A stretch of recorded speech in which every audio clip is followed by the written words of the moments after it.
Bonjour à tous et bienvenue sur le plateau de Bonjour chez vous. Aujourd'hui, notre thème du jour est « Prends le temps d'examiner tes priorités » et nous avons des invités avec nous, Pasteur Lifa et Emmanuel Bombele. Vous allez bien? On va très bien, merci. Merci d'être avec nous. Vous nous venez tout droit de la Belgique.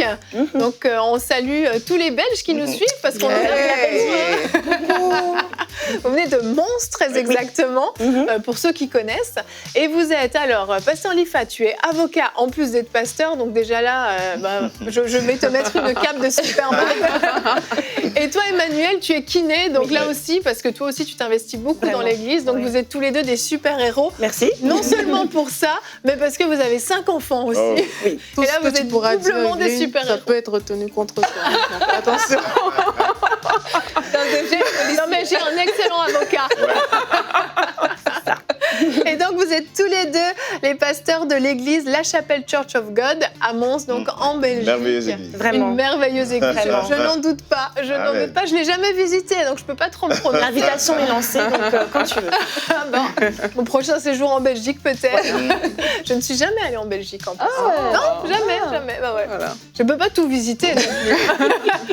Donc, vous allez tous les deux faire une rubrique famille tout à l'heure sur le fait de bien gérer son temps, c'est ça? Tout à fait, oui. Au niveau de la famille, c'est ça? Si tu peux juste nous dire un petit... Mais voilà, on va essayer d'expliquer un petit peu comment déjà nous on fait. On va donner des petits conseils très pratiques pour voir comment gérer son temps et puis aussi au niveau des priorités parce que c'est super important. Puis je pense que vous avez pas mal à dire parce que vous avez une vie bien challengée quand même. Hein.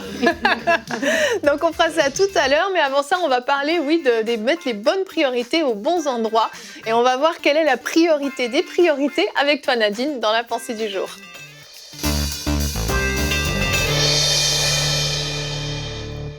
Avez-vous la bonne priorité? Avez-vous les bonnes priorités? C'est la question que j'aimerais vous poser aujourd'hui. Et juste si je peux partager quelque chose avec vous, c'est une question que je me suis dit, si on me l'aurait posée il y a 5 ans, j'aurais probablement répondu haut la main, oui, j'ai les bonnes priorités parce que je prends soin de ma maison, je prends soin de mon mari, mes enfants, mon foyer, l'église locale, je suis pleinement investie, je suis dans mon travail, je suis auprès de ma famille, auprès de mes amis. J'aurais pu me dire que j'avais les bonnes priorités à l'époque et si on m'aurait posé la question, j'aurais dit oui, certainement. Mais avec le recul, je me rends compte en fait que à ce moment-là, j'avais pas les bonnes priorités parce que j'avais pas mis Dieu en premier. Parce qu'il y a vraiment une différence entre laisser Dieu conduire ma vie et inclure Dieu dans ma vie. C'est vraiment 2 choses différentes. Et la plupart d'entre nous, on inclut Dieu dans notre vie. Ça veut dire quoi? Ça veut dire que on va le consulter pour avancer, on avance dans nos projets, on fait ce qu'on veut, on lit notre Bible, on va aux réunions, on a une vie quasiment, je dirais, routinière et automatique. Et dans cette vie, on inclut Dieu. On inclut Dieu pour dire, bon, je suis en train déjà de faire ce projet, mais qu'est-ce que tu en penses? Mais Dieu ne veut pas être inclus dans votre vie. Dieu veut conduire votre vie. Et c'est ça la différence. Il faut laisser Dieu conduire votre vie. Et quand on fait ça, c'est qu'on est entièrement malléable dans les mains de Dieu. C'est qu'on lui laisse prendre le dessus. On lui laisse, en fait, nous diriger. On lui laisse décider. On ne le consulte pas, mais c'est lui, en fait, qui nous révèle au fil du temps, au fil des saisons dans lesquelles on est, quelle est sa volonté pour nous. Et ça, c'est très important. Lorsqu'on parle de priorité, je vous encourage à mettre Dieu comme étant la priorité par excellence. Parce que quand Dieu marche devant vous, c'est clair que le reste va venir. Mais aujourd'hui, malheureusement, on a tendance à inverser les choses. Et la Bible dit dans Proverbe 24, verset 27, « Assure ton travail au dehors, prépare bien tes champs, après cela, tu pourras bâtir ta maison. » Et dans ce verset, on voit qu'il y a une séquence d'actions qui permet un bon résultat. Dans ce cas-ci, c'est préparer les choses, puis après, tu pourras bâtir ta maison. Mais je crois aussi que dans notre vie, il y a une séquence d'actions qui va pouvoir donner des bons résultats. Et cette séquence d'actions, c'est mettre Dieu en premier. Cette séquence d'actions, c'est de connaître l'ordre divin, de dire, avant toute chose, je mets Dieu avant, et c'est Dieu qui conduit mes pas, c'est Dieu qui conduit mes projets. Et ça, c'est très important, parce que des fois, comme je dis, à l'époque, j'avais j'avais vraiment l'impression de bien faire et je faisais des bonnes choses. Je m'occupais de ma maison, j'allais au travail. C'était des bonnes choses. Mais au-delà des bonnes choses, il y a le mieux. Le mieux, c'est Dieu qui nous le donne. Le mieux, c'est quand vraiment tu arrives à dire, Seigneur, non pas ma volonté, mais ta volonté. Et à ce moment-là, quand Dieu prend le dessus, il prend pas le dessus pour nous écraser, il prend pas le dessus pour tuer nos projets, il prend pas le dessus pour, chambouler notre vie, mais il prend le dessus parce qu'il nous connaît mieux. Il nous connaît vraiment, c'est lui qui a des projets qu'il a préparés d'avance pour nous. Et lorsque Dieu prend le dessus, lorsqu'on met la priorité au Seigneur, automatiquement, il nous transfère sa pensée. Et cette pensée-là va nous conduire dans les petites choses comme dans les grandes choses. Et vraiment, je veux vous encourager à faire la différence entre laisser Dieu conduire notre vie et inclure Dieu dans votre vie. Et vraiment, je vous encourage à avoir la meilleure des priorités. Et cette priorité-là, c'est Dieu. Amen. Merci Nadine. Ah, c'est sûr que sur le papier, on aime bien dire oui, Dieu est ma priorité. Ouais. Et puis, on sait que ça doit être notre priorité. On l'entend souvent à l'église, on l'entend souvent dans Bonjour chez vous aussi. Donc, on le sait. Mais après, quand on prend le temps d'examiner un petit peu notre vie, et c'est le but de cette émission, on vous invite vraiment à la maison à examiner vos priorités. Quand on prend le temps de regarder, OK, qu'est-ce que je fais réellement de mon temps? Qu'est-ce qui compte vraiment pour moi? Là, où est-ce que mon cœur est vraiment attaché, où je me sens vraiment bien épanouie dans ce que je fais, et on va voir que finalement Dieu, malheureusement parfois, est relégué au 2e, au 3e, au 4e rang, et il n'a pas cette priorité. Donc aujourd'hui, on prend le temps de s'asseoir et de s'examiner, non pas dans un esprit de condamnation, c'est pas le but, mais dans un esprit de correction, où on se dit comment je peux améliorer ça, comment je peux remettre Dieu en numéro 1 dans ma vie. Notre verset du jour, qui est Luc 12 au verset 34, nous dit « Car là où est votre trésor, là aussi sera votre cœur ». Ce verset est tout court, mais qu'est-ce qu'il est puissant, c'est clair. Exactement, c'est vraiment un puissant verset. Et franchement, tu l'as dit tantôt, Evelyne, c'est que parfois on dit, mais c'est quoi mes priorités? On veut savoir c'est quoi nos priorités. On admet que c'est Dieu notre priorité. Mais moi, j'invite les personnes à se poser des questions du style, qu'est-ce qui m'occupe chaque jour? Parce que c'est ça. Là où est ton trésor, là aussi sera ton cœur. De quoi est-ce que je parle chaque jour? Le sujet qui vous intéresse le plus, sachez que c'est votre priorité. Et pour certains, c'est les problèmes qu'ils ont, en fait, qui est leur priorité. Mais ils vont dire, oui, je crois en Dieu et tout, j'invite Dieu dans ma situation, comme Nadine a dit. Mais même dans la prière, on peut savoir c'est quoi nos priorités. Si tu pries toujours pour ta situation, sache que oui, tu pries Dieu, Dieu est là, mais c'est ta situation qui est ta priorité. C'est pas Dieu qui est ta priorité à ce moment-là. Et Dieu, en fait, il n'est qu'un moyen qui te permet de régler ta priorité, qui est cette situation, en fait, que tu portes dans ton cœur. Donc vraiment, c'est des questions simples qu'on peut se dire, on dit, mais je parle de quoi? Qu'est-ce qui m'intéresse? Et aussi, je veux attirer l'attention des personnes pour dire priorité ne signifie pas toujours, parce qu'il faut aussi avoir une discipline, mais ça ne signifie pas toujours avoir l'agenda avec je vais faire ci, je vais faire ça, je vais faire ça. C'est vraiment se laisser diriger par le Saint-Esprit, parce que quel que soit notre agenda, il y a toujours des choses qui seront hors de notre contrôle, que l'Esprit de Dieu, justement, va pouvoir orienter, va pouvoir nous dire, OK, délaisse un peu ce planning que tu avais prévu, ouvre un peu tes yeux plus dans ce sens, parce que c'est là qu'est la priorité, en fait. Et c'est vraiment ce genre de choses qu'on doit avoir. Et bien sûr, est-ce que la portée de cette action que je fais aujourd'hui, est-ce que ça a une portée plus ou moins fugace ou éternelle ou longue? Ça aussi, c'est autant de choses qu'on peut étudier pour évaluer les priorités. Tout à fait, tout à fait. Mais moi, je me rappelle justement quand je dis qu'il y a 5 ans, j'avais cette pensée-là, c'est que des fois, comme Aurélie l'a dit, c'est quand, par exemple, tu as un problème, comme elle parle du cas que tu as un problème et que tu pries, donc toutes tes pensées sont conditionnées, sont conduites par ce problème-là. Et ça peut sembler même bien aux yeux des gens. Ils vont dire, ah ouais, elle porte vraiment cette situation à cœur et puis c'est vraiment important pour elle. Mais ce qu'on est en train de dire, c'est que quand je mets Dieu au-dessus, c'est que d'abord, j'ai une relation avec lui, j'ai une communion avec lui. Je cherche à ce que d'abord, il me remplisse. Et puis après, oui, on doit s'occuper de ces choses-là, mais on cherche d'abord le royaume de Dieu. Et ça fait toute la différence dans notre vie. Parce qu'à ce moment-là, on est susceptible, en tout cas, on est à l'écoute du Seigneur. Et c'est là que Dieu peut vraiment se manifester. Parce que là, il va pouvoir me parler pour me dire, non, ça, c'est bien, mais moi, ce que j'ai besoin que tu fasses en ce moment-là, c'est ça. Et je pense à Marie. Marie, elle avait une belle priorité. Elle avait un mariage qui venait devant elle. C'était beau aux yeux de ses amis, de sa communauté, sa famille. Ah, c'est bien. Mais Dieu, est venue puis lui a dit, écoute, j'ai besoin de toi, j'ai besoin que tu puisses porter le Sauveur du monde, ben, elle a été flexible, elle a été malléable, elle a laissé le Seigneur conduire sa vie. Et c'est ça, en fait. C'est quand on dit, examine tes priorités, c'est juste de dire, Seigneur, en ce moment, est-ce que je suis en train de faire ce que tu as besoin que je fasse? Est-ce que ma vie est disponible entre tes mains? Tu vois? C'est que ce que je faisais il y a 5 ans, c'était pas mauvais, mais à un moment donné, Dieu avait besoin de moi. Et si je j'avais pas ouvert mes oreilles, mon cœur pour dire, Seigneur, je veux pas t'inclure dans mes plans qui sont très bien de carrière, je veux être conduit par toi, ben Dieu n'aurait pas pu me dire que j'ai besoin que tu laisses ton travail pour que tu viennes à MCI. Et c'est ça que je suis en train de dire. C'est juste de dire, je me dispose. Et des fois, on a fait des erreurs dans le passé, on a eu des manques, on a peut-être des peurs et on ne veut même pas disposer notre vie à ce que Dieu puisse intervenir. On ne veut pas laisser Dieu prendre la priorité parce qu'on a l'impression que si je lui donne la priorité, il va m'amener dans des gros projets. Et là, moi, je veux juste ma petite vie tranquille. Mais vraiment, le Seigneur a besoin de chacun d'entre nous. Et dans la communion avec le Seigneur, j'encourage les gens à laisser le Seigneur nous conduire. Il connaît mieux, ses plans pour nous sont merveilleux. Encore mieux que les plans que nous-mêmes nous pourrons construire, en fait. Amen. Amen. Et c'est tellement vrai parce que moi, il y a vraiment eu un moment dans ma vie où j'ai cru en fait qu'il fallait tout catégoriser, tu vois. Qu'il y avait Emmanuel à l'église et puis Emmanuel au travail, Emmanuel maman. Et alors, je faisais vraiment des petites boîtes comme ça et je mélangeais pas les choses, tu vois. Je me disais, c'est comme ça. Et il y a même eu un moment où j'étais persuadée, par exemple, mes accouchements, je me disais, mais il n'y a pas besoin de prier pour ça. Depuis la nuit des temps, les mamans accouchent comme ça, il n'y a pas de souci. Et donc, j'ai eu 2 accouchements, mes 2 premiers, qui ont été vraiment difficiles. Mais je me disais, c'est la science, tout ira. Voilà, je ne vais pas mêler Dieu à ça, en fait. Jusqu'à mon 3e enfant, où vraiment j'ai eu cette révélation, mais Dieu est dans tout. C'est lui ma priorité, en fait. Même pour mes accouchements, et c'est pas que je l'inclus, c'est qu'en fait, je lui dis, prends le contrôle. Prends le contrôle. Et à partir de mon 3e accouchement, mais j'ai vu sa main. Donc, on peut vraiment voir la main de Dieu dans nos accouchements. Moi, j'ai eu les 3 derniers accouchements, des gros bébés, 4,5 kg, des très gros bébés, sans péridurale. Rien du tout, aucune séquelle. Vraiment des accouchements extraordinaires. Et j'ai vu sa main. Pas parce que je l'ai inclus, mais parce que je lui dis, en fait, tu as un rapport avec tout dans ma vie. Tu es ma vie, en fait. Donc, dans mes accouchements, sois aussi présent, vraiment. Excellent. Voilà. Alors qu'on cherche à donner la priorité à Dieu, l'erreur que nous faisons, c'est de croire que prioriser, c'est compartimenter. C'est ça. C'est comme si dans une journée, on ouvre un tiroir et puis on en fait un autre, on ouvre un second tiroir et puis ainsi de suite. Et en réalité, on n'y arrive pas, en fait. On n'arrive pas, quand on est en train d'agir de cette manière-là, à mettre Dieu en priorité. En fait, Dieu, il est dans tout.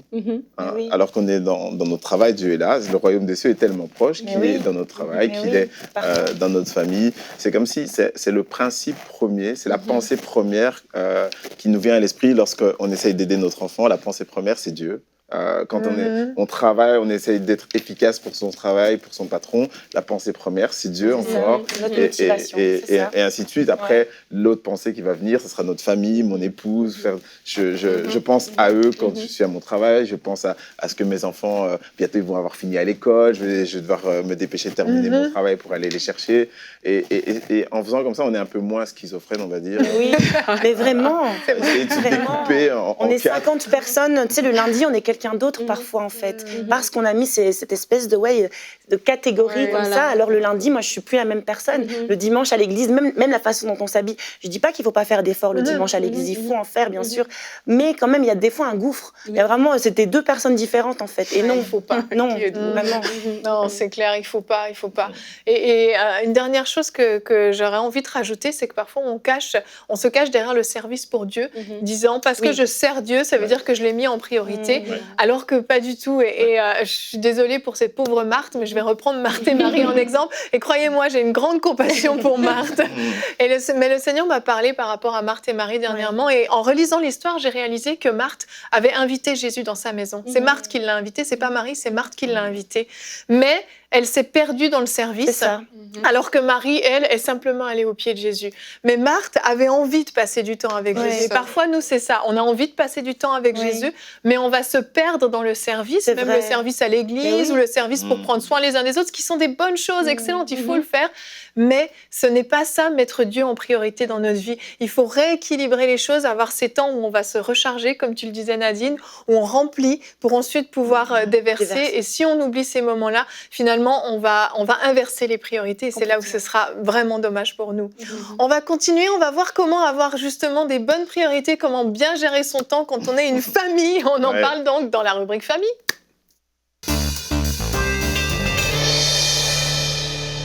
Donc, je le disais en début d'émission, vous avez 5 enfants, vous avez tous les deux des travaux qui sont très prenants quand même, hein, avocat, kiné. On s'entend bien que c'est pas du 10 heures par semaine, hein, c'est vraiment...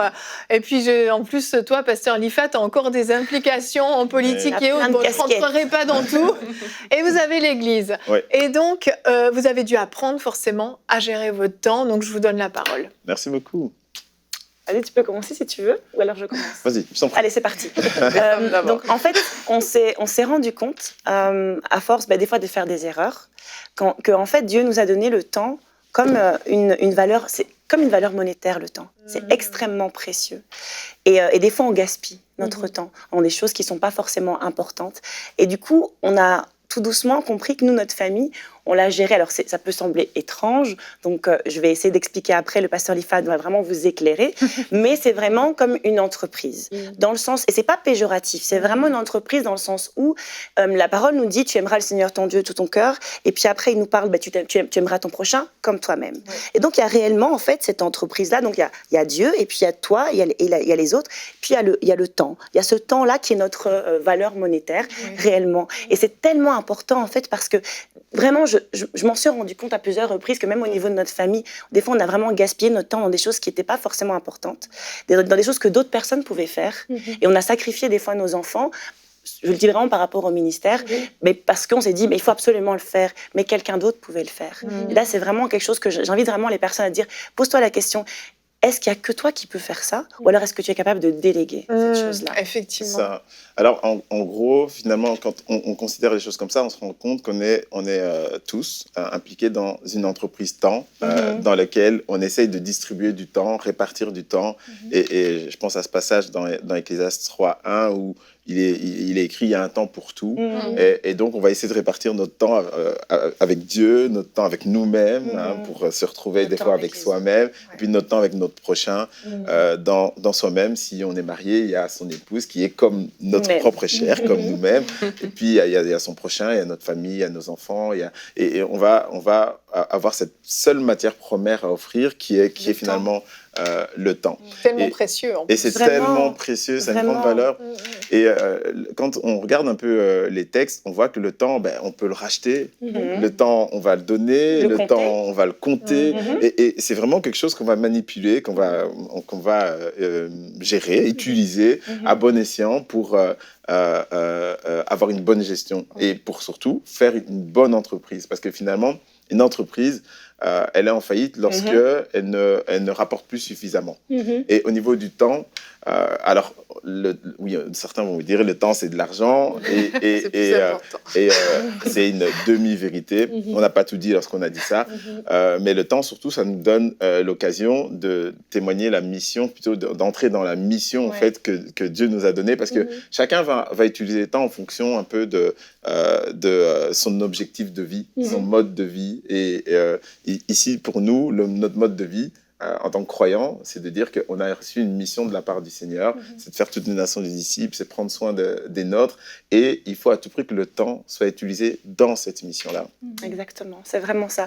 Et donc, on revient vraiment au fait qu'il faut s'organiser en comprenant vraiment que le temps est compté, réellement que nos jours sont comptés. Et donc nous, des petits trucs que je vais donner vraiment, c'est... moi, je suis une personne, j'aime bien noter, et j'aime bien réellement avoir une espèce d'agenda, mais c'est vraiment un agenda pour l'année, avec mes priorités, avec mes objectifs de l'année. Alors ne te fais pas des objectifs irréalisables, parce que sinon tu vas être extrêmement déçu en fait. Donc, alors je dis pas que c'est hyper frustrant. Donc et je pense qu'il faut juste être réaliste, mais en même temps, réaliste, ça ne veut pas dire ne pas avoir la foi. Donc nous, on est des rêveurs fous, mais on a des objectifs qui viennent de Dieu. Et quand ça vient de Dieu, c'est fou, mais c'est réalisable parce que à part la foi, on peut y arriver. Donc vraiment ça, se donner toute une espèce d'objectif, de dire voilà, dans un an, je me vois là, voilà ce que j'aimerais réaliser cette année-ci. Voilà, ce genre de choses, c'est des petits trucs que nous, en tout cas, on essaye de faire. Oui, parce que c'est une entreprise. À partir du moment où on se dit le temps, je l'utilise comme dans une entreprise, alors je pars d'une vision. Bien sûr, tu planifies. Alors, elle parle d'un an, mais on pourrait même se projeter plus loin. On pourrait se dire, moi, la vision que j'ai pour mon ministère, la vision que j'ai pour ma vie, la vision que j'ai pour l'utilisation de mon temps dans 5 ans, comment je le vois.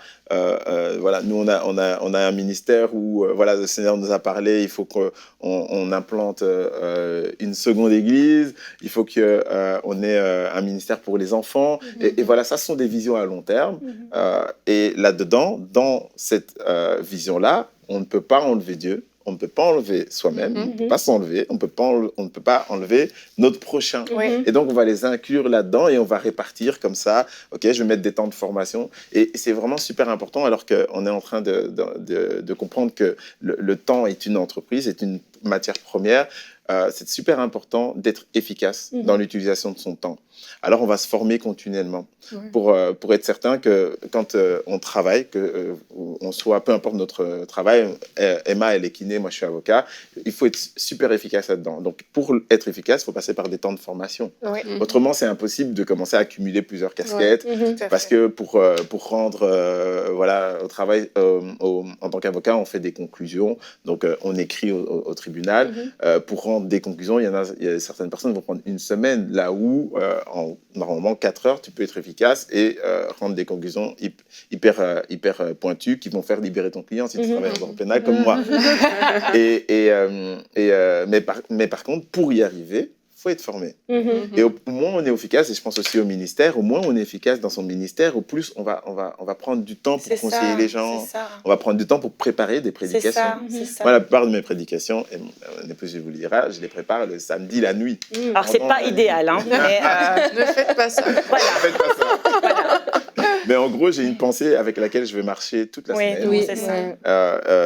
Qui correspond toujours, bien sûr, à la vision de l'Église, Bien sûr, qui correspond aux objectifs annuels de l'Église et au thème annuel de l'Église. Et puis, je vais avoir une pensée pour la semaine que je vais transformer en prédication le samedi durant la nuit. Vous voyez, c'est des petits trucs comme ça qui nous permettent de nous organiser. Les enfants, on a toute une organisation. Il ne faut pas que ça bouge. Mais alors, dans cette organisation, on va se laisser du temps pour comme une marge d'erreur. C'est une entreprise. Le temps est une entreprise. Donc, on se dit, on va avoir dans ce temps-là, on va avoir ce qu'on appelle une gestion des risques, une gestion des imprévus. Donc, on va laisser 1-2 heures sur notre journée pour dire, OK, si il se passe quelque chose... Si quelqu'un a oublié son sac de piscine, voilà, parce qu'on a 5 enfants, donc du coup... Ça sent le vécu, hein. Non, mais vraiment, non, mais le sac de piscine, ça gâche ta journée, parce qu'après, il faut retourner à l'école. Et donc, voilà, non, c'est vrai, c'est vraiment ça, en fait. C'est tellement important, oui. Et moi, ce que je voudrais dire aussi, c'est... étant donné que nous, on le gère aussi comme une entreprise et qu'on essaie de s'organiser, on essaie aussi d'avoir vraiment des temps comme des saisons. Il va y avoir une saison, avant de venir ici au Canada, par exemple, on a eu toute une saison, on s'est dit, on va voir la saison Canada, donc juste avant, on aimerait vraiment prendre du temps pour nos enfants. Parce qu'on va faire une semaine où on ne sera pas avec eux. Et voilà, donc pour eux, ça reste quand même difficile de faire une semaine sans leurs parents. Eh bien, on a fait vraiment une semaine où c'était Disneyland à la maison. On a pris un temps vraiment, on a mis notre temps à part, on a pris congé au niveau de notre travail, juste pour se dire, pendant cette semaine-là, les enfants, on va vraiment passer du temps ensemble. Voilà, parce que, encore une fois, le temps est précieux et il faut racheter ce temps-là. Et donc, c'est des petits trucs qui sont, c'est assez pratique, mais c'est tellement important de gérer son temps de cette façon-là. Tout à fait. Et puis, il y a une chose fondamentale dont on parle dans la parabole des talents. Dans la parabole des talents, dans Matthieu 25, donc souvent, la compréhension qu'on a, c'est Dieu donne des capacités. Il a donné à l'un 5, à l'autre 2 et à l'autre, au dernier 1. Et on oublie souvent de prendre le verset juste avant la parabole des talents, qui nous dit... t'as oublié. Je peux le trouver. C'est le pasteur Lifa qui connaît bien les versets. Et ce passage, en fait, nous dit qu'on doit se souvenir que l'heure est proche. C'est ça. Et c'est vraiment plutôt avec une notion... Enfin, ça doit nous amener dans une compréhension de ce que le Seigneur revient et que l'heure est proche. Et donc, finalement, on peut considérer qu'en fait, ce que Dieu donne à chacun, c'est du temps. C'est du temps, oui. C'est du temps. Et qu'on doit investir ce temps. Parce qu'il va donner à l'un 5, il va donner à l'autre 2, et il va donner à un troisième 1. Et en réalité, en tant que travailleur, la première chose qu'on offre à notre travail, C'est notre temps. C'est notre temps. On va travailler sur l'espace de 7 heures, on va travailler sur l'espace de 8 heures, etc. Mais moi, en tant qu'avocat, ce que j'offre aussi à mes clients à un rendez-vous, c'est d'abord du temps. Okay, je prends du temps avec vous pour écouter votre histoire, pour vous donner le premier conseil le plus pointu possible. C'est d'abord du temps. Et puis, c'est aussi un gage de ce que moi, j'ai aussi passé du temps pour apprendre ce que je suis en train de vous dire. Parce que j'ai un diplôme qui le prouve. Hein. Ben oui, effectivement. Donc, c'est vraiment ça, la parabole de talent. On peut se dire, OK, c'est du temps qu'on investit. Et on doit racheter le temps, avoir une...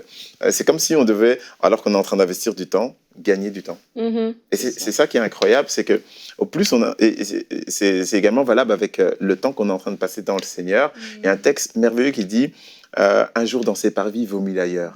C'est comme si on investit du temps en Dieu. On gagne du temps. Et en fait, Dieu il nous rend du temps. Et comme ça, dans la Bible, il y a aussi l'histoire de ce roi-là qui était malade et qui a demandé à Dieu du temps supplémentaire. Vous voyez, c'est vraiment quelque chose qu'on peut racheter, qu'on peut investir et dont on peut donc récolter aussi des intérêts. Exact. Et le meilleur temps qu'on gagne, ça reste l'éternité. Parce que si on investit du temps à enseigner la parole de Dieu, à prêcher à ses enfants, à ses voisins, à soi-même, en lisant la parole, on se prêche. Lorsqu'on prépare la parole, on se prêche. On est en train d'investir du temps pour gagner l'éternité. Hein, pour autant que ça se gagne. En tout cas, notre Dieu a tout payé. Et quand on comprend ça, on peut percevoir toutes les merveilles qu'il y a derrière le temps. C'est ça. Donc voilà, nous, on voulait vraiment encourager les familles à investir correctement leur temps, en fait, à bien planifier leur vie selon ce que Dieu a prévu pour eux, parce qu'on veut qu'aucune famille dépose le bilan. Et malheureusement, il y a des familles qui déposent le bilan, il y a des familles qui font faillite, il y a des couples qui font faillite, parce que souvent, des fois, à cause du temps, en fait, vraiment. Donc, investissez correctement votre temps. Voilà, que le Seigneur vous bénisse. Moi, je trouve que c'était... Excellent. Voilà. Excellent, merci à vous deux, c'est formidable. Donc, vous êtes la preuve qu'on peut réussir sa vie professionnelle, son ministère, sa vie familiale, pour autant qu'on se donne la chance de le faire. Et merci de nous avoir partagé quelques petits trucs, puis surtout de nous faire prendre conscience à quel point ce temps qu'on a est précieux, doit être bien géré. Et j'ai bien aimé la comparaison entre la famille et l'entreprise. On comprend bien qu'il n'y a rien de péjoratif là derrière. Mais c'est vraiment un regard qu'on porte en fait sur notre famille et qui nous aide en fait à beaucoup mieux gérer ce temps, cette unité temps qu'on a qui n'est pas extensible. On en a tous 24 par jour, on est au moins tous à égalité au niveau des journées. On ne sait pas combien de jours on aura, mais on sait que chaque jour on a tous 24 heures et on doit bien le gérer. Merci de nous avoir rappelé cette importance-là. Pasteur Lifa Emmanuel, on vous retrouve jeudi, vous serez avec nous parce qu'on ne veut pas se séparer de vous, vous avez encore plein de choses à nous dire. Oui, on peut rester. Bon, les enfants vont nous manquer quand même. Un petit peu. Non, mais c'est bon, vous avez emmagasiné du temps avant. On se retrouve demain et demain on va parler un petit peu du temps aussi en fin de compte parce qu'on va parler de la routine. Notre thème sera routine ne veut pas dire ennui et Annabelle va faire une rubrique conseil du coach, le fun, l'ingrédient secret pour une vie réussie. Oui, on va parler du fun, vous allez le voir et je pense que cette émission va être très fun mais a le potentiel aussi de changer votre vie. Donc on se retrouve demain pour une nouvelle émission de Bonjour chez vous.